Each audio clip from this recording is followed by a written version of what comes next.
गोटे दिन लगे चूड़ांत निष्पत्ति नहीं भल हम आम सब सहयोग करा से जनसाधारण को धन्यवाद मीडिया भाई मान को धन्यवाद जन आडमिनिस्ट्रेशन जिते माने सेवायत समस्त की धन्यवाद समस्त सहयोग करी भोरू नीति आरंभ करी प्रति वर्ष परी आमर एकाम्र प्रकाश तरफ 6 दिनिया लिंगराज फेस्टिवल हो जो दिन रथ आरंभ हम 26 तारीख दिन अस्काष्टमी आरंभ हम एकाम्र सांस्कृतिक प्रकाशनी तरफ लिंगराज नाम नामित श्री लिंगराज फेस्टिवल आमर संस्कृतिर प्रथम धारे ओडिसी नृत्य से कार्यक्रम आमर प्रति वर्ष आरंभ होता है। वर्ष आरंभ करा सरकार आमको ए वर्ष साहाय्य करिसेंती 12टा दल देइसेंती प्रत्येक दिन ओडिशार विभिन्न जिलार तथा केन्दुझर ठू आरंभ करी मयूरभंज ठू आरंभ करी आमर संबलपुर ठू आरंभ करी गंजाम ठू आरंभ करी एवं विभिन्न जिलार ब्राह्मण निजक बड़ू निजक पूजा पंडा निजक क्षेत्रवासी ब्राह्मण निजक बेहरा निजक भोई निजक समर्था निजक सबू निजक भाई माने सरकार मंत्री एमएलए मेयर आमर जेते भुवनेश्वर अनुष्ठान समस्त बसी temple administration endowment collector commissioner police सबू बसी चूड़ांत निष्पत्ति नहीं जे जागर रे जदि आम 8:30 9टा भितर महादीप उठे पारे विश्ववासी देखी पारे दर्शन कर पारे आशीर्वाद नहीं पारे ताल आम दिन 11टार पहंडी आरंभ कर बोरू नीति आरंभ करी पहंडी आरंभ कर दिन गोटे सुधा दोल आमर रथ उपरे ठाकुर जाई बसी पारे बढ़िया आम समय सहयोग करवा एवं से जो कहते 2:30 भिड़े आम भी सहयोग करवा एवं गोटे दिन लगे चूड़ांत निष्पत्ति नहीं भल हम आम सब सहयोग करा से जनसाधारण को धन्यवाद मीडिया भाई मान को धन्यवाद जन आडमिनिस्ट्रेशन जिते माने सेवायत समस्त की धन्यवाद समस्त सहयोग करी भोरू नीति आरंभ करी पहंडी विजय करी रथ टणा जदि आरंभ हम 2:30 खूब बढ़िया हम समस्त सफल करने अनुरोध द्वितीय प्रति वर्ष परी आमर एकाम्र प्रकाशनी तरफ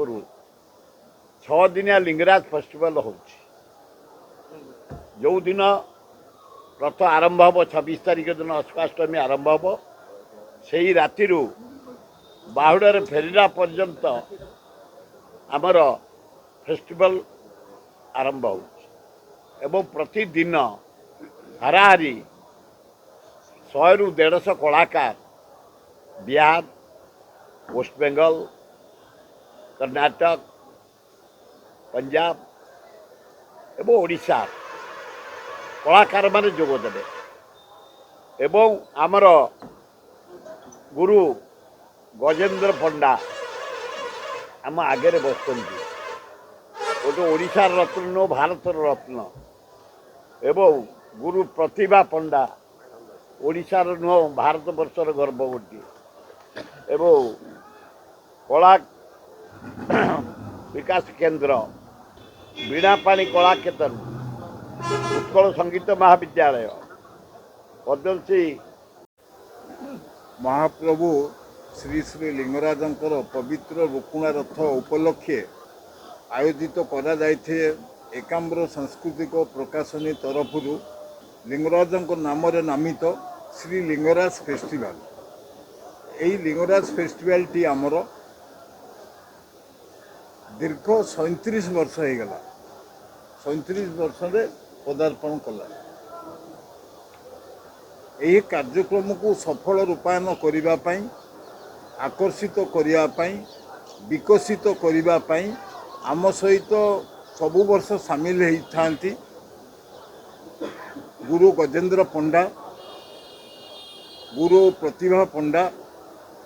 एवं जहाँ को कोऑर्डिनेट करी थांती वासुदेव नाथ। ए कार्यक्रम को सफल रूपायन एवं विकसित करिवार कार्यक्रम को हाथई नहीं थांती आम ओडिशार सांबादिक समाजर समस्त सांबादिक वृंद। प्रत्येक वर्ष से माने आम सहित प्रत्यक्ष एवं परोक्ष सामिल होती कार्यक्रम को विकसित करने आम आसी से सक्षम होइछु 37 वर्ष पदार्पण करने। यही कार्यक्रम ए वर्ष नियारा ढंगरे कराजिया स्थिरीकृत करा जायछि, जो थे अंशग्रहण करुचंती ओडिशार बाहरु विभिन्न राज्यरू आसी कलाकार माने से माने विभिन्न प्रकार नृत्य परिवेषण करिवे, प्रोग्राम को आउरी विकसित करिवार सहायक हेबे। सेहि भली भाबरे आम ओडिशार प्रतिष्ठित जेते अछि आमर संस्कृतिर प्रथम धारा ओडिसी नृत्य सेठु ए कार्यक्रम आमर प्रति वर्ष आरंभ होता है। ए वर्ष मध्य आरंभ करा जिवो। ता सहित विभिन्न जो अच्छी लोककला आम राज्यर आकर्षित कला कार्यक्रम परिवेषण करने ओडिशा सरकार आमको ए वर्ष साहाय्य करिसंती। 12टा दल देइसंती। प्रत्येक दिन ओडिशार विभिन्न जिलार यथा केन्दुझर ठू आरंभ करी मयूरभंज ठू आरंभ करी आमर संबलपुर ठू आरंभ करी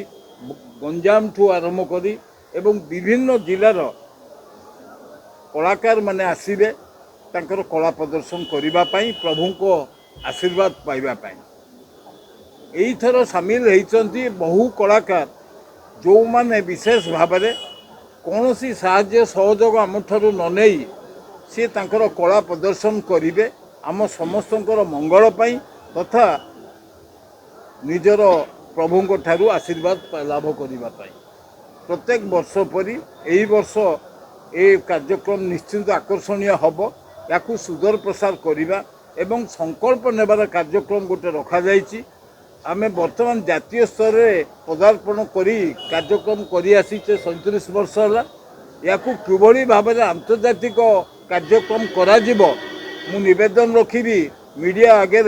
एवं आमर जे डायरेक्टर अच्छा 2 जन प्रतिभा पंडा